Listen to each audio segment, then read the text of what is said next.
Congress M P Mahua മൊയ്ത്രയ്ക്കെതിരായ വ്യാജ screenshot പ്രചരിപ്പിച്ച കേസിൽ പശ്ചിമബംഗാൾ UP പോലീസ് തമ്മിൽ തർക്കം. വ്യാജ സ്ക്രീൻഷോട്ട് പ്രചരിപ്പിച്ച കേസിലെ പ്രതിയെ UP പോലീസ് രക്ഷിച്ചെന്നാണ് ബംഗാൾ പോലീസിന്റെ ആരോപണം. നടപടിക്രമങ്ങൾ പാലിക്കുക മാത്രമാണ് ചെയ്തതെന്നാണ് UP പോലീസിന്റെ വിശദീകരണം. ബൽറാം നെടുങ്ങാടി വിവരങ്ങളുമായി ചേരുന്നു. ബൽറാം, ആ വിശദീകരണം മതിയാവുമോ? പിന്നെ ഗുഡ് മോർണിംഗ്.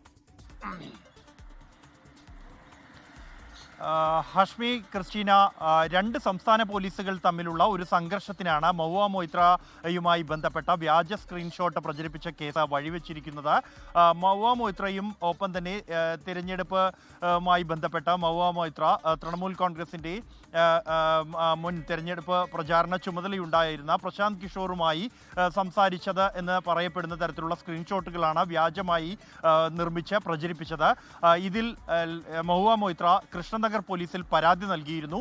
ഇതിന്റെ അടിസ്ഥാനത്തിൽ ഈ പോലീസ് ഈ കേസിലെ പ്രതിക്ക് നോട്ടീസ് അയച്ചിരുന്നു ഹാജരാകാൻ ആവശ്യപ്പെട്ടുകൊണ്ട്. സുർജിത് ദാസ് ഗുപ്ത എന്ന പ്രതിക്കാണ് നോട്ടീസ് അയച്ചത്. ഇയാൾ നോയിഡയിലാണ് താമസമുള്ളത്. എന്നാൽ ഇയാൾ ഹാജരാകാൻ തയ്യാറാകാതിരുന്നതോടെ കോടതിയെ സമീപിക്കുകയും തുടർന്ന് നാദിയ കോടതി ഇയാൾക്കെതിരെ അറസ്റ്റ് വാറണ്ട് പുറപ്പെടുവിക്കുകയും ചെയ്തിരുന്നു. തുടർന്ന് ഈ വാറണ്ടുമായി നോയിഡയിലുള്ള പ്രതിയെ അറസ്റ്റ് ചെയ്യാൻ ബംഗാൾ പോലീസിന്റെ സംഘം എത്തി. ഇയാളെ കസ്റ്റഡിയിലെടുത്ത് കൊണ്ടുപോകുന്നതിനിടെ മെമ്മോ തയ്യാറാക്കുന്നതിനിടെ നോയിഡ പോലീസ് സ്ഥലത്തെത്തുകയായിരുന്നു. ഏതാണ്ട് 15ഓളം പോലീസുകാരുള്ള സംഘം എത്തുകയും ഈ കൊൽക്കത്ത പോലീസിന്റെ 4 സംഘത്തെ ഇവർ സ്റ്റേഷനിലേക്ക് കൊണ്ടുപോകുകയുമാണ് ഉണ്ടായത്.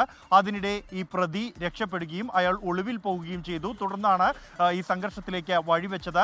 മനഃപൂർവ്വമുള്ള ഒരു രാഷ്ട്രീയ ഇടപെടലാണ് നോയിഡ പോലീസ് അല്ലെങ്കിൽ ഉത്തർപ്രദേശ് പോലീസിന്റെ ഭാഗത്തു നിന്നും ഉണ്ടായത് എന്നാണ് ബംഗാൾ പോലീസിന്റെ ആരോപണം. അതേസമയം തങ്ങളുടെ നിയമപരിധിക്കുള്ളിൽ നിന്നുകൊണ്ടുള്ള നിയമപരമായ നടപടിക്രമങ്ങൾ പാലിച്ചുള്ള ഇടപെടൽ മാത്രമാണ് ഉണ്ടായത് എന്നാണ് ഉത്തർപ്രദേശ് പോലീസിന്റെ വിശദീകരണം. എന്തായാലും സംഭവത്തിൽ രാഷ്ട്രീയ ഏറ്റുമുട്ടലിന് കൂടി ഈ സംഭവം വഴിവെച്ചിരിക്കുകയാണ്.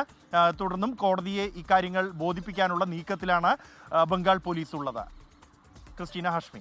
ലോകത്തെവിടെയായാലും ഏത് സമയത്തും 24 വാർത്തകളും ഓഗ്മെന്റഡ് റിയാലിറ്റി പാക്കേജുകളും എക്സ്പ്ലെയിനറുകളും വിശദമായി കാണാൻ ഞങ്ങളുടെ YouTube ചാനൽ നിങ്ങൾക്ക് സബ്സ്ക്രൈബ് ചെയ്യാം.